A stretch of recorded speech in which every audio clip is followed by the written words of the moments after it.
ओम शांति। 5 अप्रैल 2025 बाबा के महावाक्य।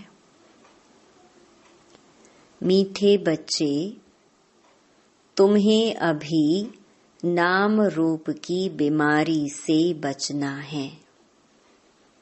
उल्टा खाता नहीं बनाना है।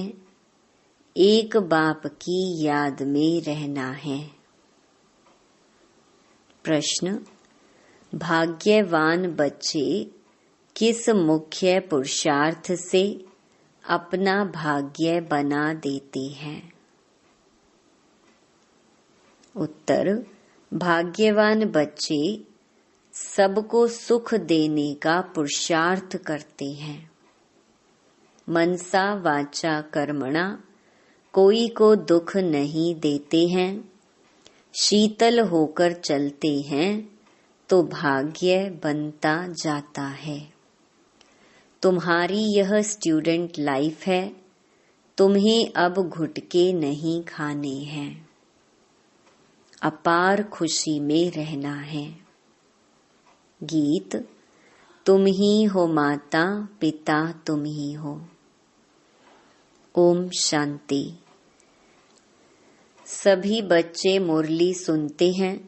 जहाँ भी मुरली जाती है, सब जानते हैं कि जिसकी महिमा गाई जाती है वह कोई साकार नहीं है, निराकार की महिमा है।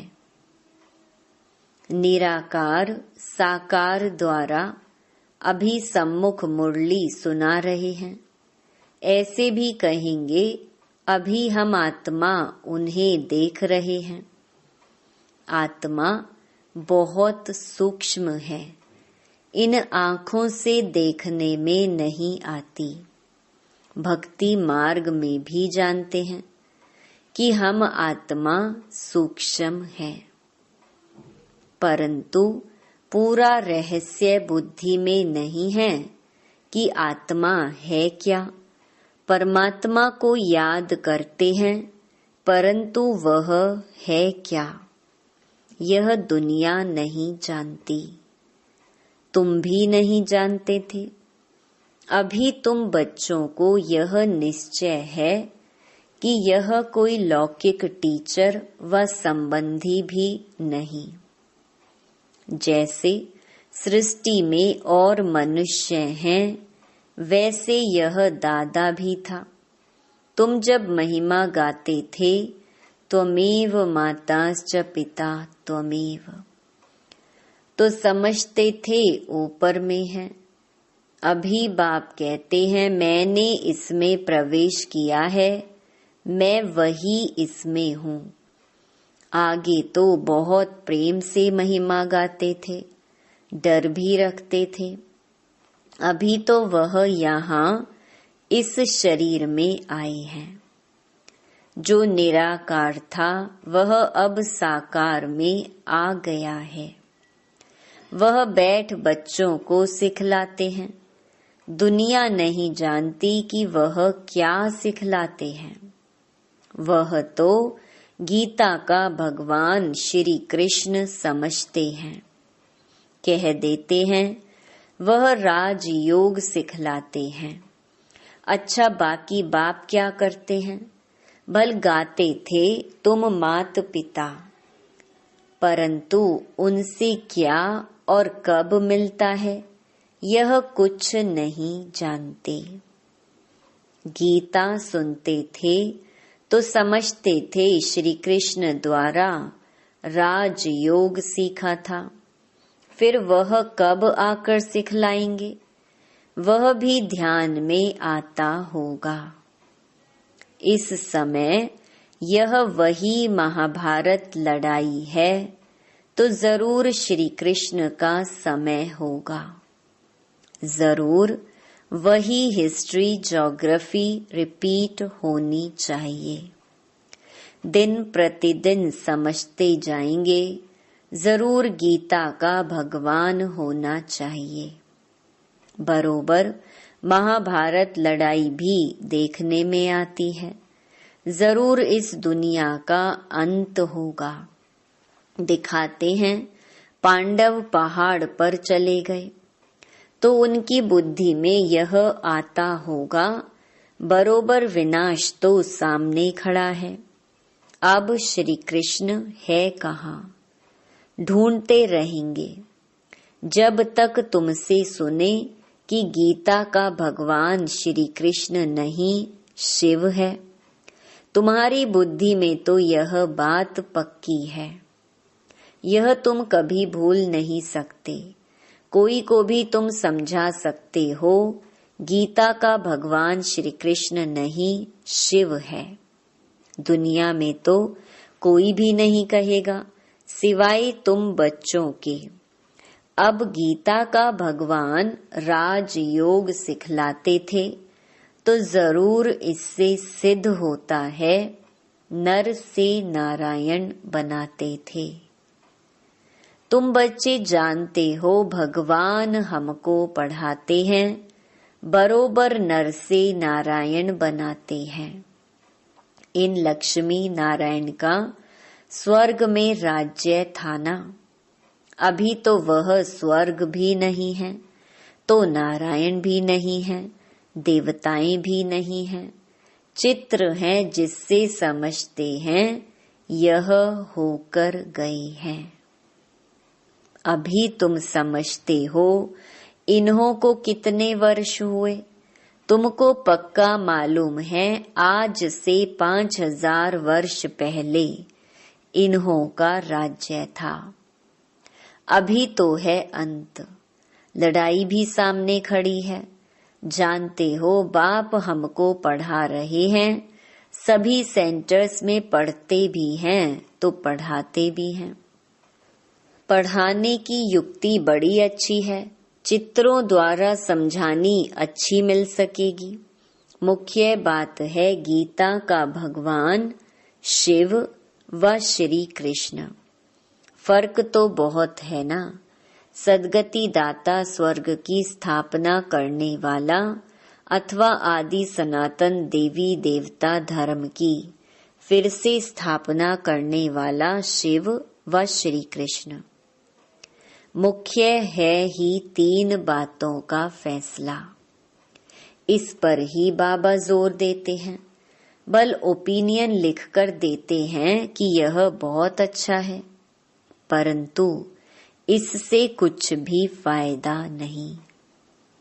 तुम्हारी जो मुख्य बात है उस पर जोर देना है। तुम्हारी जीत भी है इसमें।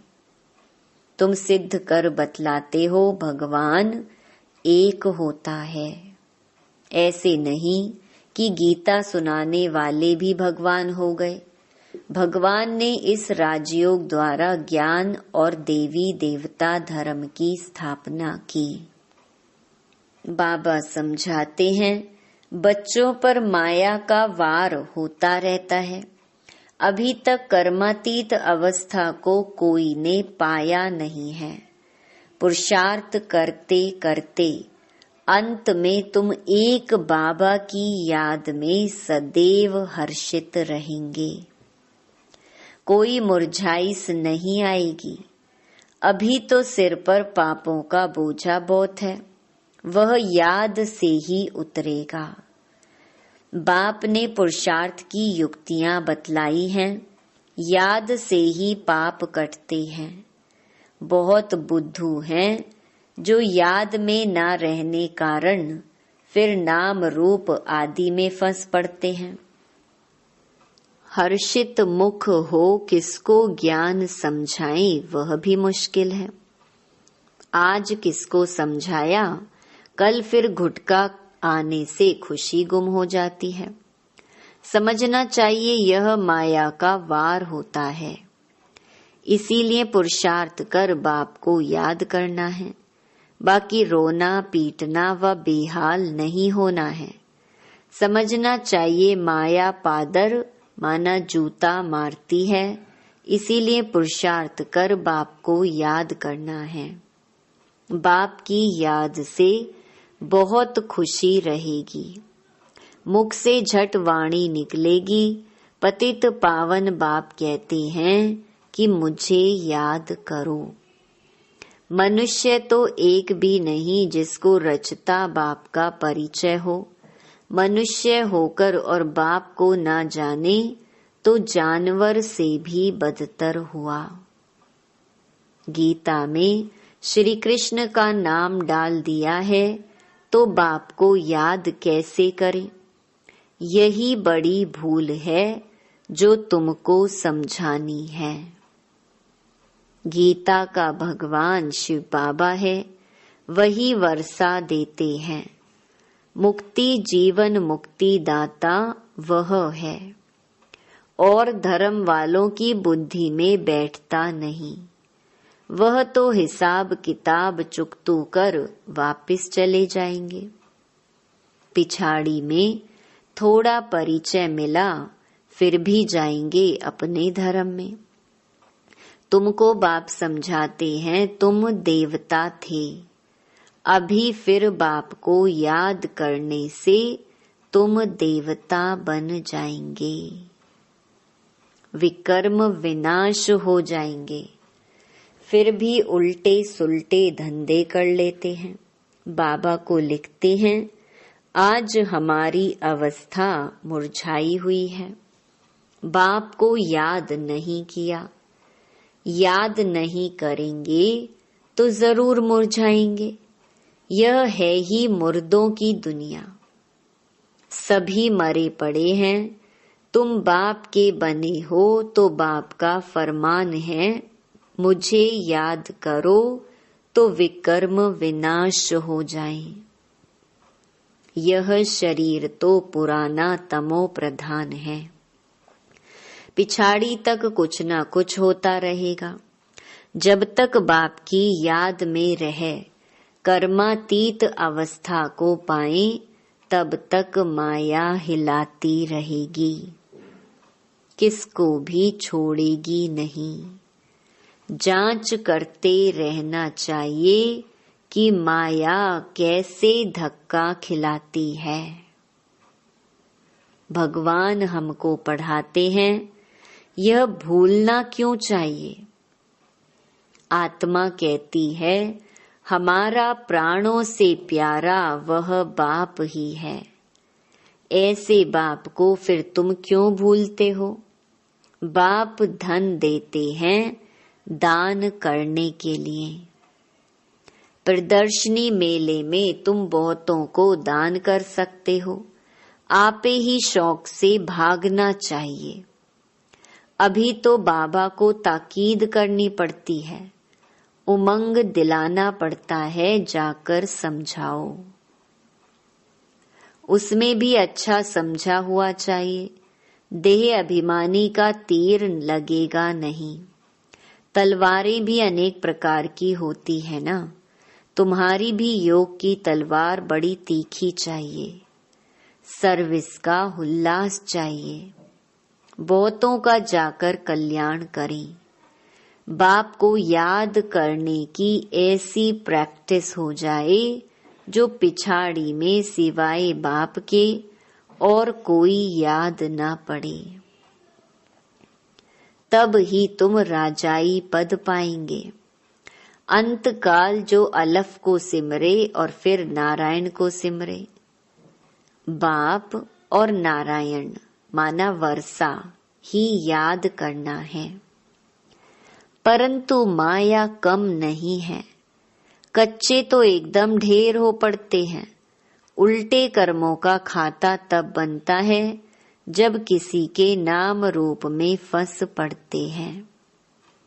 एक दो को प्राइवेट चिट्ठियां लिखते हैं, देहधारियों से प्रीत हो जाती है तो उल्टे कर्मों का खाता बन जाता है। बाबा के पास समाचार आते हैं, उल्टा सुल्टा काम कर, फिर कहते हैं बाबा हो गया। अरे खाता उल्टा तो हो गया ना। यह शरीर तो पलीत है, उनको तुम याद क्यों करते हो। बाप कहते हैं मुझे याद करो तो सदैव खुशी रहे। आज खुशी में है, कल फिर मुर्दे बन पड़ते हैं।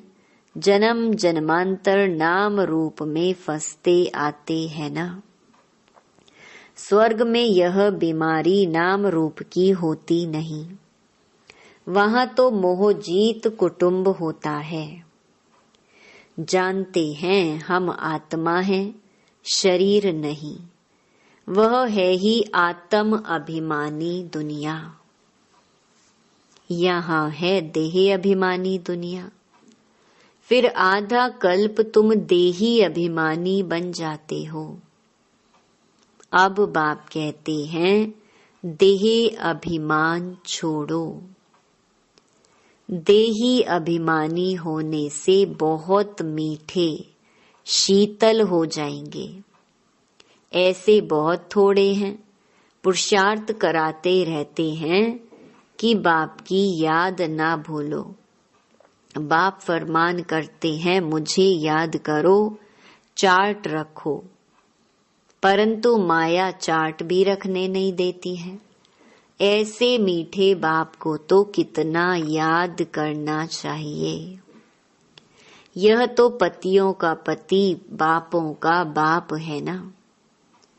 बाप को याद कर फिर दूसरों को भी आप समान बनाने का पुरुषार्थ करना है।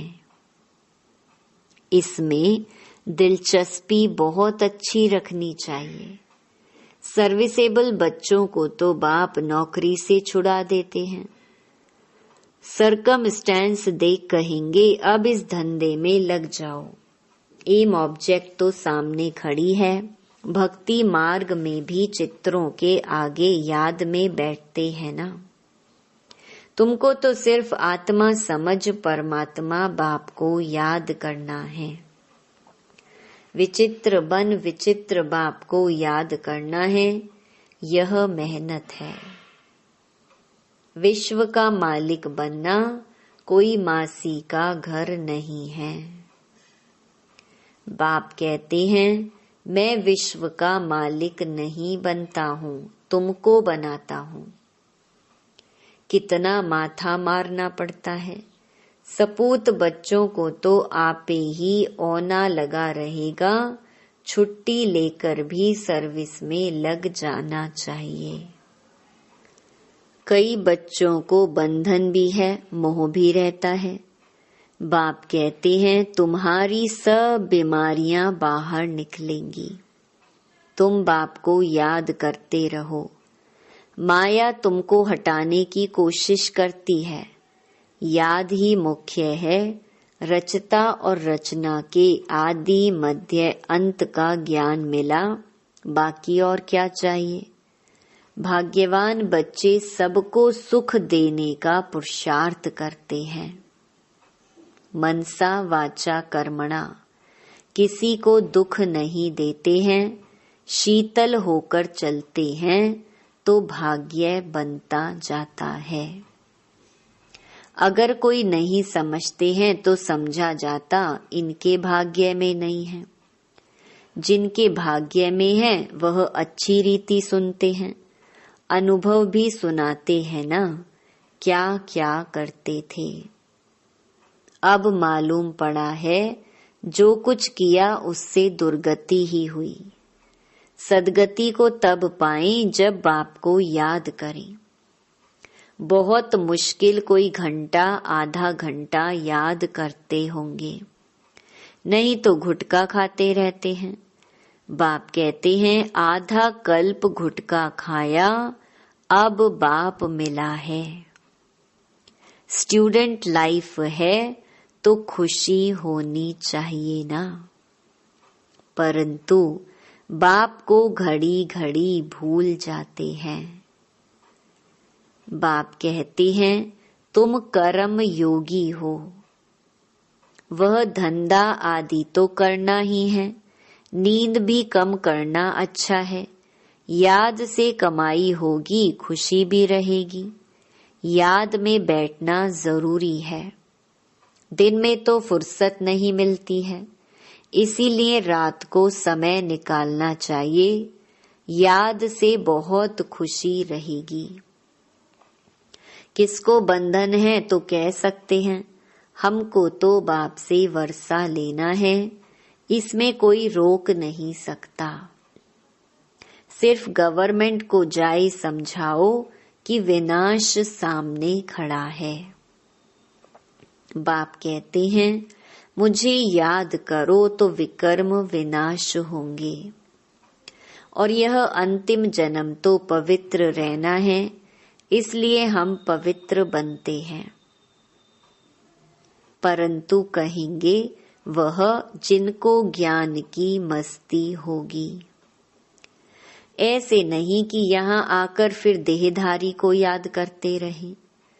देह अभिमान में आकर लड़ना झगड़ना जैसे क्रोध का भूत हो जाता है। बाबा क्रोध करने वाले की तरफ कभी देखते भी नहीं। सर्विस करने वालों से प्यार होता है। देह अभिमान की चलन दिखाई पड़ती है। गुलगुल तब बनेंगे जब बाप को याद करेंगे। मूल बात है यह। एक दो को देखते बाप को याद करना है। सर्विस में तो हड्डियां देनी चाहिए। ब्राह्मणों को आपस में शीर खंड होना चाहिए। लून पानी नहीं होना चाहिए। समझ ना होने के कारण एक दो से नफरत, बाप से भी नफरत लाते रहते हैं। ऐसे क्या पद पाएंगे? तुमको साक्षात्कार होंगे, फिर उस समय स्मृति आएगी, यह हमने गफलत की। बाप फिर कह देते हैं तकदीर में नहीं है तो क्या कर सकते हैं। अच्छा, मीठे मीठे सिकी लधे बच्चों प्रति मात पिता बाप दादा का याद प्यार और गुड मॉर्निंग। रूहानी बाप की रूहानी बच्चों को नमस्ते। धारणा के लिए मुख्य सार। पहला, निर्बंधन बनने के लिए ज्ञान की मस्ती हो। देह अभिमान की चलन न हो। आपस में लून पानी होने के संस्कार न हो। देहधारियों से प्यार है तो बंधन मुक्त हो नहीं सकते।